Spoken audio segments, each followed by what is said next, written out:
Hello, and welcome to the second week of Lit 4121 Mythology of Heroes and Villains, where we're talking about the hero's journey. As some of you may note, this is the second attempt to do this video. For some reason, the first time did not record my audio properly because it got corrupted and the audio track got lost when I uploaded to YouTube. I guess we're all learning this technology at the same time.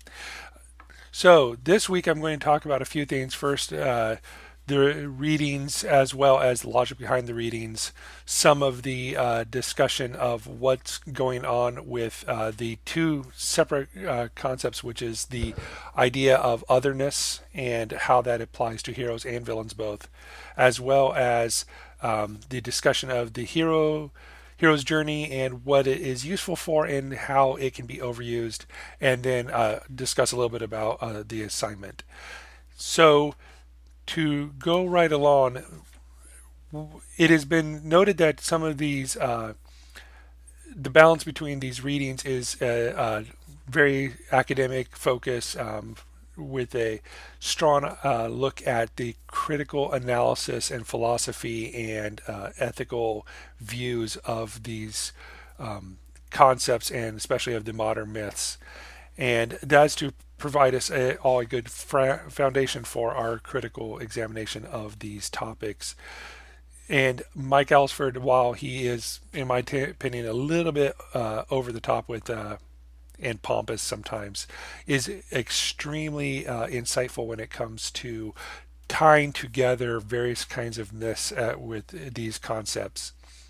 And of course, I also choose the crash course videos because while I was originally outlining this course, I was looking at various lectures I could give about these topics. And as a fan of the Green Brothers and of Crash Course in general, I found their video series, watched the first one, and realized that they said exactly what I would want to say. So I decided it'd be easier just to show their work rather than just trying to recreate it myself. Also, I have chosen several of the showings from relatively recent media. I think the Steen is the oldest piece of media, and that is only about 50 years old, because I wanted to make certain that we understand that these myths are not just something that happened in a past to a culture that we are no longer part of. The myths, while they did first get created by primitive, as we may think of them, ancient peoples, are not just a story that is told by people we cannot necessarily be part of. We still tell these myths. We still use these kinds of stories to guide our thinking about culture, about ethics, about morality, and just sometimes to entertain ourselves.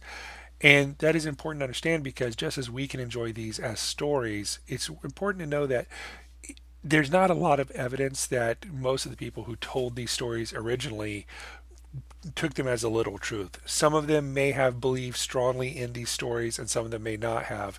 But several stories, for example, many of the tales of Heracles' uh, epic adventures or of the stories of King Arthur, whatever, were there as a way to entertain people and to enjoy various lessons in the form of story more than just taking it as literal truth. In this week's readings, we discuss two related concepts. And originally, we're talking about the outsider, how heroes are often not part of society. They wish to be part of society, but they are often set aside from it. This is obvious in this week's video, which is The Matrix. If you haven't seen it, that's why I put it on the list because it's well worth watching. This movie was a seminal moment in this genre of both science fiction and action adventure because not only did it try to be something more than its some of its parts, it tried to be actually a philosophical look. Whether I think they succeeded is nothing entirely, but they were making the attempt to be more than what just a show about people fighting robots. Beyond that, they also make a point that all the characters are not fitting in. The premise of the movie, spoiler alert for those who have yet to see it, is that there is a society that was structured to perform a purpose, and these people see the truth behind it and set themselves apart from it to resist that purpose.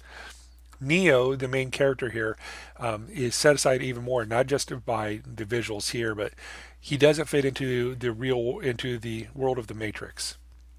When he is invited to join in at a club by people who share interests with him, he barely knows how to talk to them. He barely knows how to fit in with them. When he goes to the Matrix, he is also not part of the crew officially. Everybody on the crew has a part, a role, a job to perform. Neo's job is to be the special destined one who has to save everybody. He doesn't have a specific role on the crew. And this is set forth even more as the movie goes on. He's the one who has to take specific action and do things that not everyone else is doing in order to fulfill his role. He is also a great example of the hero's journey, but we'll get to that in a moment. Another example of this kind of otherness within a hero story is the late 90s into early 2000s show Buffy the Vampire Slayer, which was originally a movie. And the whole premise of Buffy the Vampire Slayer is there was this young girl who fit the stereotype of the blonde cheerleader who would die very early on, and instead of that was turned it around, and she was the one with the power to fight back.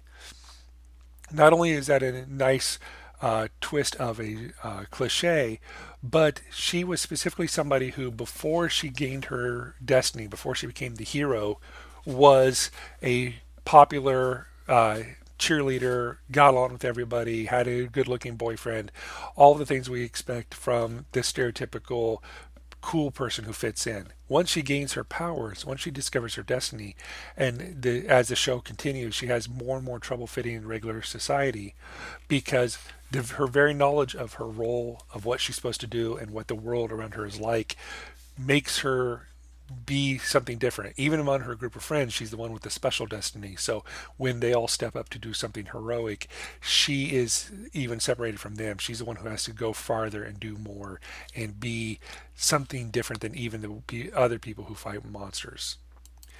A more recent example is the show Stranger Things, which just released a second season not long ago. And in Stranger Things, everybody you see on this poster, who are all the main characters in the show, are outsiders in some way. These three boys in the front here are outsiders. They're into interests that most people, their fellows, are not into. They like science fiction and fantasy and role playing games and are geeks and don't really fit in. This kid up in the upper left, right above them, is their older brother who sets himself apart by his roles and his duties. There's a girl here who's an older sister to one of the other characters. She wants to fit in, but she's the brainy, nerdy one who has to act in a different way to pretend to fit in. And as soon as she realizes what's actually going on, immediately leaves behind that social circle. The mom up here at the upper left is also not fitting in very well. She is a divorced mother in a town where that doesn't seem like a very common thing because the show is set in the 80s. And is also has trouble fitting in even at her job, and a lot of people seem to think she's odd in the first place. The kid at the very top is set aside because he is also a geek. He's also friends with the boys at the bottom, and he's not even able to rely on their help because he is off on his own. The sheriff, although he is the sheriff of a town, doesn't fit in very well with his deputies, doesn't fit in very well in the town. He went off to a big city to be a cop and then came back. And he is kind of a misfit and doesn't know how to connect with people in a meaningful way.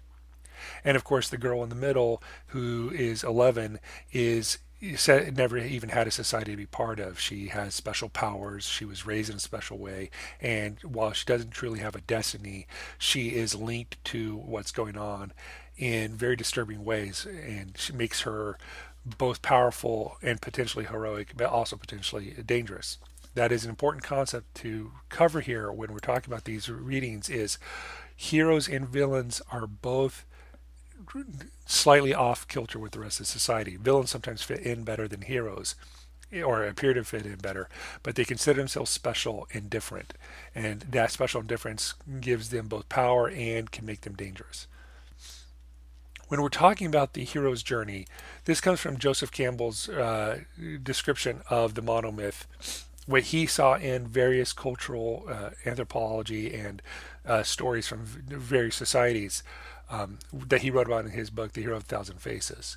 What he did is he noticed commonalities between several of the myths he examined and tried to come up with a superstructure that somehow tied all of these myths together in various courses, um, roles, and purposes for these various things.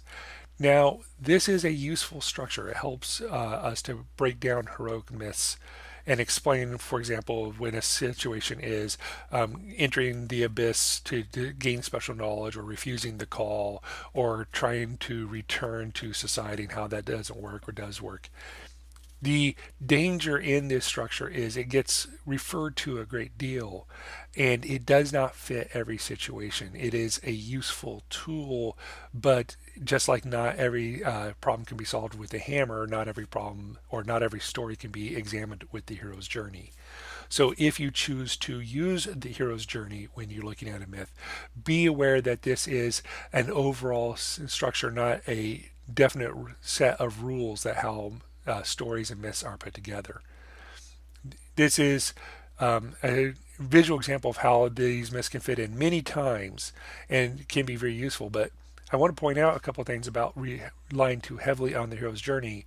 For example, down here when it talks about refusal of the return, when it's talking to about Star Wars, they'll mention a moment, Luke, come on, Luke wants to stay to avenge Obi-Wan. That is a big stretch to make it say it fits in with the story of refusal return, because refusal return is not just I'm going to stay here and do something. It's I'm having trouble returning to the society I came from. And in the Star Wars example, Luke never goes back to the society he came from. It's several movies before we ever see him in Tatooine, and even there, he is not trying to fit into his previous life in Tatooine. So be aware again. Hero's Journey is a very useful tool, but it is not the best or only tool you can use to examine stories. Speaking of examining stories, the assignment this week is an analytical response. What that is going to be is a little bit more of a formal writing tool than the partner project. This is going to be a short paper, so you only need two sources. And I do not care at this point if they are very academic sources, but it is helpful to try at least to glance at academic sources. You can, by the way, use the text, the Heroes and Villains text, as one of those sources if you find a good reference. Question was brought up about what stories you can examine for this paper, and that is anything we cover in the class. So you can look at the syllabus to see the things we haven't covered yet, or other crash course videos that suggest certain kinds of stories. Those can be covered as well. I just don't want you to get too far from focusing on our readings at the moment. The research paper will be the time for you to choose any story that you think fits. One thing to be aware of when you're doing this writing is I am not a huge stickler for the most formal academic grammar and spelling rules, but I am a stickler that you understand tone and style, critical analysis, and that you do your best to follow MOA citation rules. If you're not comfortable with MOA citation rules, refer to the syllabus, the Purdue Online Writing Lab website, which is what I use all the time when I have to create works cited pages, and make certain that your works cited looks fine. Also, of course, always remember that works cited pages don't add to word count. So, if there are any questions about the readings or anything else I've brought up, please get a hold of me either through the discussion forum or email. And I also have another set of office hours this Wednesday. And I wish you good reading, and I will talk to you later.